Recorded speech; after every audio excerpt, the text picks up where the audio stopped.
Alba dhe Sasa përplasen sërish në një debat të nxehtë, një nga ato momentet ku tensioni i akumuluar prej ditësh shpërthen pa asnjë paralajmërim. Atmosfera mes tyre ka qenë e tendosur që prej fillimit, por këtë herë debati shkon shumë më larg, duke i vendosur të dyja në qendër të vëmendjes së shtëpisë. Gjithçka nis nga një koment i vogël, por Alba, e lodhur nga shigjetimet e vazhdueshme që pretendon se merr nga Sasa, vendos të mos hesh më. Ajo ngre zërin dhe i drejtohet Sasas me një ton të prerë, duke e akuzuar hapur për sjelljet e saj.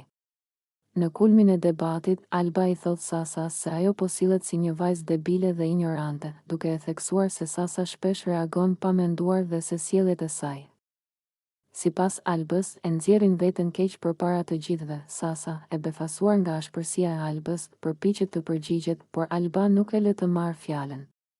Ajo vazhdon duke i thënë se Sasa nuk ka as argumente, as qetësi dhe as aftësi për të përballur me të në një debat të vërtetë.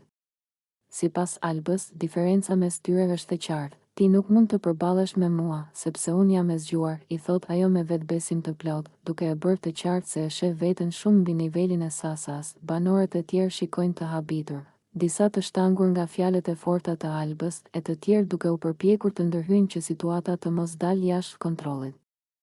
Por Alba është e vendosur, ajo ndihet e provokuar dhe duket sikur ka vendosur të nxjerrë gjithçka që i ka qëndruar në mendje prej kohësh. Sasa, ndërkohë, përpiqet të ruajë qetësinë, por ofendimet e Albës e prekin në mënyrë të dukshme.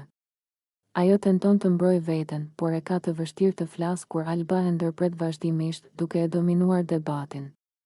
Momentet mes tyre shndërrohen në një skenë të tensionuar, ku krenaria, egoja dhe emocionet e forta përplasen hapur përballë kamerave.